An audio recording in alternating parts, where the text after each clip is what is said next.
Okay, Assalamu alaikum and welcome back. We will inshallah be tackling another couple of important topics in this lecture. And I know I'm going to start losing credibility here because every lecture I seem to be saying this is a really important lecture, but this is a really important lecture.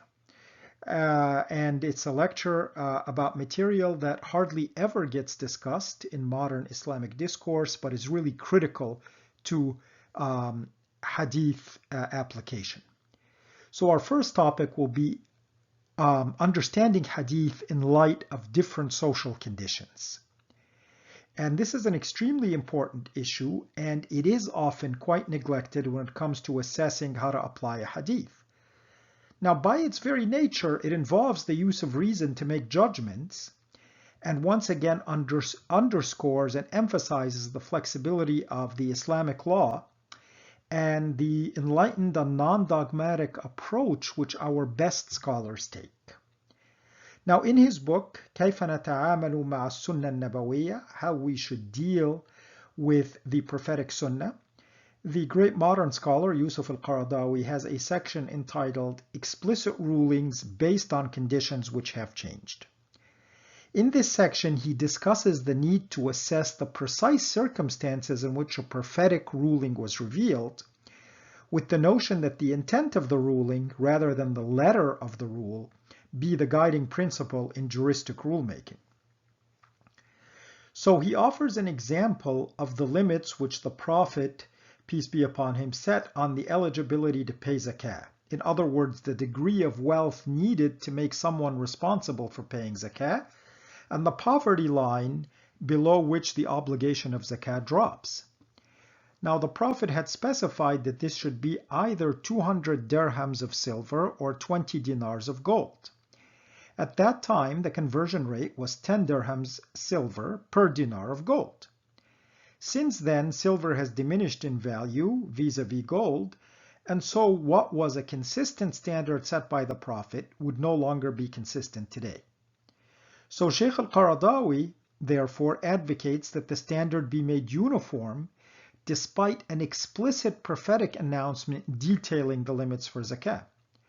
This is because Sheikh al-Qaradawi understands that there's nothing sacred about the amount 200 dirham. What is sacred, rather, is that there's a system of social welfare wherein those who have been blessed with more help those who have been given less.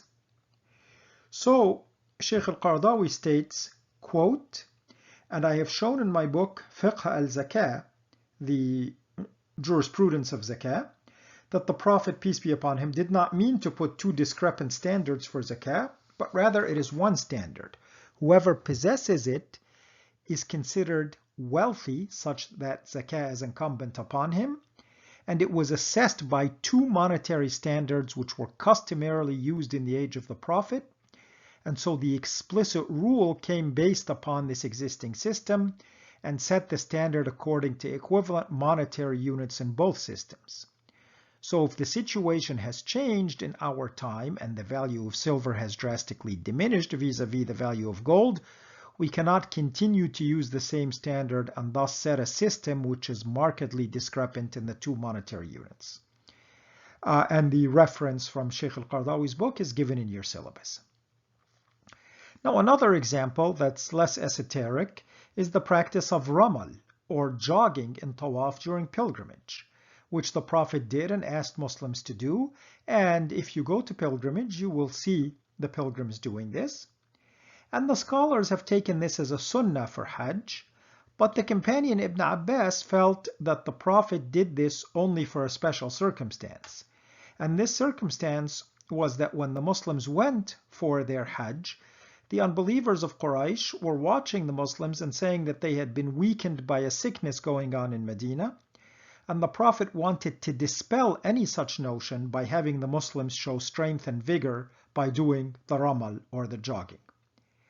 Therefore, this practice is not obligatory and really may not even constitute a sunnah of the Prophet to be imitated at large, but was rather an action that had nothing to do with the religion as such, and was circumstantial. It was in response to a very specific circumstance during that pilgrimage. Thus, Umar ibn al-Khattab is reported to have said, what do we have to do with Ramal now? We were trying to show strength before a people that Allah subhanahu wa ta'ala destroyed. So what Umar ibn al-Khattab was saying is that the circumstances have changed and we don't need to be doing Ramal now, because by his time, of course, Islam had become predominant in the Arabian Peninsula. So these two examples show that the application of hadiths that were based directly on one set of standards or a set of circumstances which have changed may also change. And that is a very, very important principle. And it lends intellectual vitality to the hadith. Okay, now let's go to another related topic, and it's understanding hadiths in terms of considerations of social welfare. Now, whatever pronouncements the Prophet made were directed at enhancing either the welfare of the individual or of the community. So considerations of social welfare must enter into the interpretation and application of hadith, particularly if the circumstances under which the Prophet made his pronouncements change. And this, of course, is a principle in usul al-fiqh, al-masalih al-mursala, that the general benefits have to always be weighed in to juristic rulings. Now, these concepts were clearly understood by the Prophet's companions, who didn't feel that they were violating a hadith when they altered its applications due to considerations of social welfare. As Yusuf al-Qaradawi described, the companions sometimes quote, and again direct quote, because this is something that if it was said by an ordinary average Muslim might seem very controversial.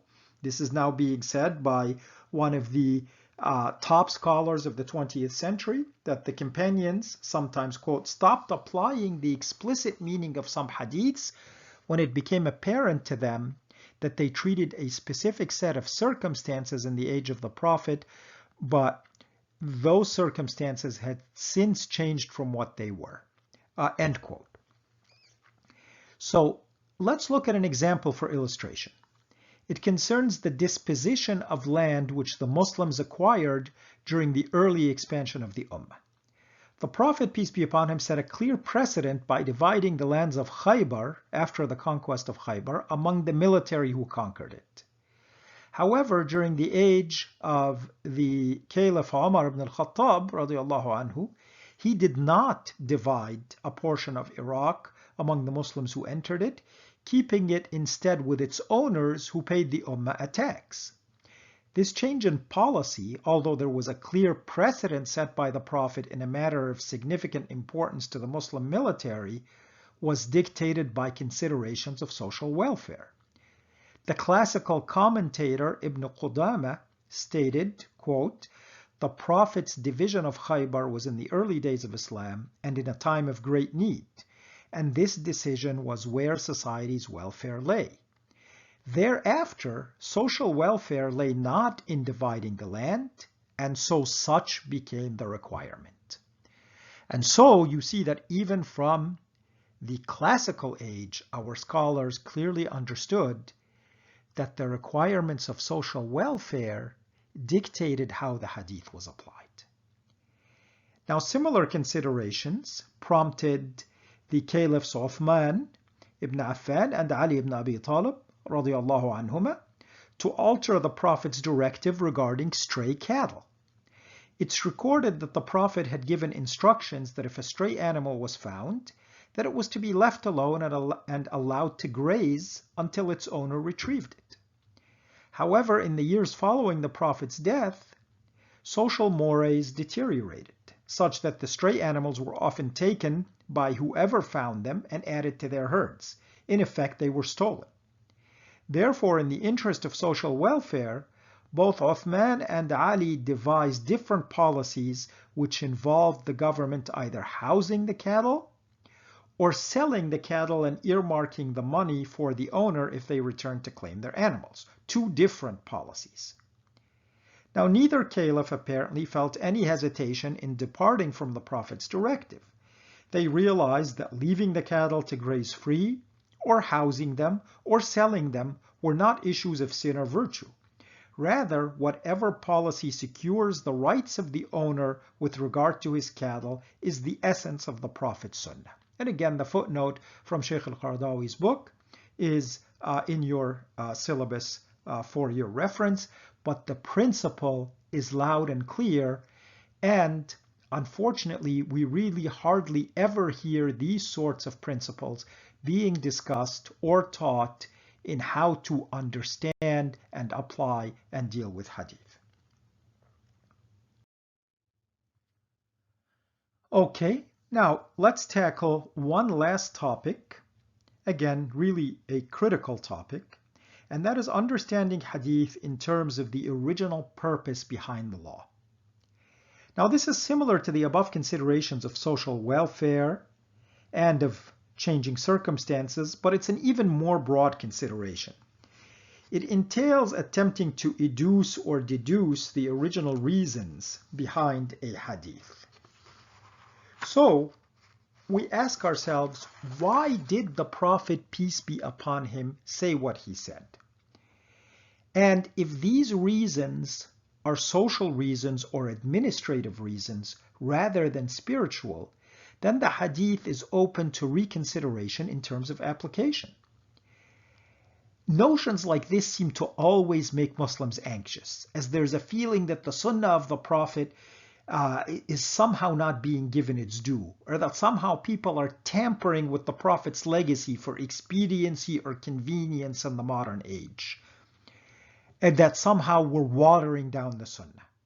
However, it's important to realize that this sort of analysis process has been and continues to be a very legitimate part of Islamic jurisprudence. So once again, an illustrative and important example is provided from Sheikh al-Qaradawi's already cited important work in this area. كيف نتعامل مع السنة النبوية? How should we deal with the prophetic sunnah? We take the well-known hadith stating that the woman should not travel except in the company of a mahram. And a mahram is a husband or a first-degree male relative. The text of the hadith is, quote, "It is not lawful for a woman who believes in God and the last day to travel a day's journey except in the company of a mahram." This hadith, related by Abu Huraira, is found in both Sahih Muslim and Sahih al-Bukhari with other similar hadiths.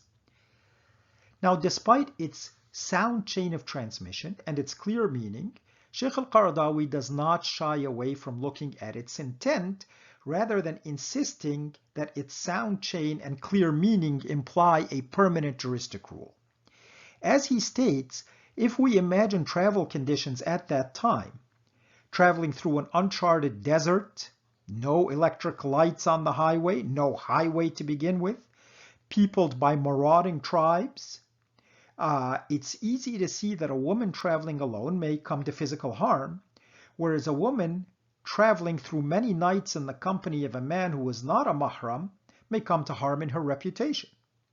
He then goes on to say, quote, "However, if the situation has changed, such as in our day, and travel is now via a plane which carries 100 people or more, or via a train which carries hundreds of travelers, and there is no longer fear for a woman if she travels alone, then there is no onus in terms of Sharia upon her if she does this. In other words, there's no problem if she travels alone, and this does not count as contradicting the hadith." This is in Sheikh al-Qaradawi's book, page 129. So clearly, hadiths such as this, when not examined on the basis of intent, can form a corpus or body of rules which lead, for example, to the limitation of women or their marginalization from full participation in society. Now, for our students raised in the West, this whole topic may seem silly, like we're making an issue out of nothing. Believe me, unfortunately, this is not so. For example, there's a modern English language fatwa, religious opinion, on the website islamqa.info from December 8, 2007, and it's answering question 101520. And in this question, a woman asks, quote, "I know that a woman is not permitted to travel without a mahram with her. I would like to know what is meant by traveling exactly. Where should we start measuring the distance? From the beginning, a place in the desert, or from where? My father has a farm on Misr Ismailiya Way, and he likes us to visit him every so often. This farm is about 75 minutes maximum from home. Is this considered traveling, considering that there are many new cities, schools, companies, and farms along the way? And that ends her question. Now the answer, possibly a translated fatwa from the Arabic, but it is in English on the website, begins, the Sahih Sunnah indicates that it is not permissible for a woman to travel except with a mahram. This traveling is not defined by a specified distance, as is the case with shortening the prayers or breaking the fast. Rather, everything that is called traveling, whether it is long or short, is not permitted for a woman unless she has a mahram with her. The fatwa then goes on to quote a hadith narrated by Ibn Abbas that the Prophet said, no woman should travel except with a mahram. Therefore, hopefully, you see why the principles we have been studying are so important. Not only are there issues of circumstance and intent revolving around these hadiths as discussed above, but we recall the importance of eliciting all hadiths on a topic. For example, the website just quotes a hadith that says it's not lawful for a woman to travel without a mahram. But the hadith we first mentioned, according to Abu Hurairah, does give a distance stipulation. It says a full day's journey, contradicting what the website fatwa said. Therefore, even if we were to accept the ruling as applicable today, which we do not, let's make that very clear, there would be very strong grounds to argue that a short journey, such as the woman was initially asking about, 75 minutes to travel to her father's farm, would certainly be permissible because the hadith of Abu Hurairah states a day's journey. And so these principles really are critical. Now let's look at another example. There's a reported hadith of the Prophet which states, quote, whoever cultivates barren land becomes its owner, end quote. And this is reported in the Sunan of Abu Dawud. According to this hadith, if there is unclaimed land, it becomes the lawful property of whoever will cultivate it. Now, during the time of the Prophet, this was a very sensible policy aimed at social welfare. It gave incentive to a small population living in a vast arid desert to cultivate the land and represented a socially progressive and positive policy. This is especially so in that with regard to cultivation, most people would have been relatively equal in means, as the cultivation then simply depended on manpower. Now it's easy to see that in today's world, this hadith could not be reasonably applied. The legal disputes over land ownership would be endless. Also, business tycoons, for example, could arrange to cultivate millions of acres of unclaimed land using the latest agricultural technology in terms of large machines, genetically engineered crops, pesticides, and armies of hired cheap labor. Then they would claim ownership of the land. The chances for poor peasants, meanwhile, to compete for land ownership would be minimal. Clearly, such a policy today fails the reason or logic test, which should check the application of ahad hadiths, and that reason test should be used against whoever would claim the land as their Islamic right based on this hadith of the Prophet. Therefore, those who are using hadith need to be very cognizant of the critical need and importance of a full analysis, one which goes way, way beyond the traditional questions as to whether the hadith has a sound chain of transmission or not. So once again, Sheikh al-Qaradawi expresses these sentiments clearly and succinctly in his brief chapter, As-Sunnah Bayna al-Lafzi wal-Rawhi aw Bayna al-Zawahiri wal-Maqasid. So, what does this title mean? As-Sunnah Bayna al-Lafzi wal-Rawhi. It means the Sunnah between its letter and its spirit, aw Bayna al-Zawahiri wal-Maqasid, or between the apparent explicit meaning and the intent. And that really is our question. Remember, Sheikh al-Qaradawi is truly one of the leading Islamic scholars of the modern age. And he says, quote, rigidly holding onto the letter of the Sunnah is sometimes not an implementation of the spirit of the Sunnah or its intent, but rather a contradiction of it, even if on the surface it is an apparent adherence to it. Sheikh al-Qaradawi, page 135. So the reader and the student and the listener should now honestly examine what his or her attitude or the attitude of other Muslims they know may be to such statements if they came from a, quote, average Muslim rather than from a renowned scholar like Sheikh al-Qaradawi. It's probably safe to say that unfortunately such statements would be deemed heresy by many, or would be deemed as some sort of modernist or Western attempt to dilute and compromise the Sunnah, and would not even merit serious consideration, despite their very essential place in Hadith scholarship. I sincerely hope that you're now seeing the importance of this material and this approach, and we hope, inshallah, that you are finding it useful and helpful and sensible in your journey to learn more and more about Islam. May God accept from us, and may God bless you, inshallah, and we will see you in the next lecture, which I know you're waiting for me to say it, is inshallah going to be a very important lecture. So tune in then, and Assalamu alaikum wa rahmatullah.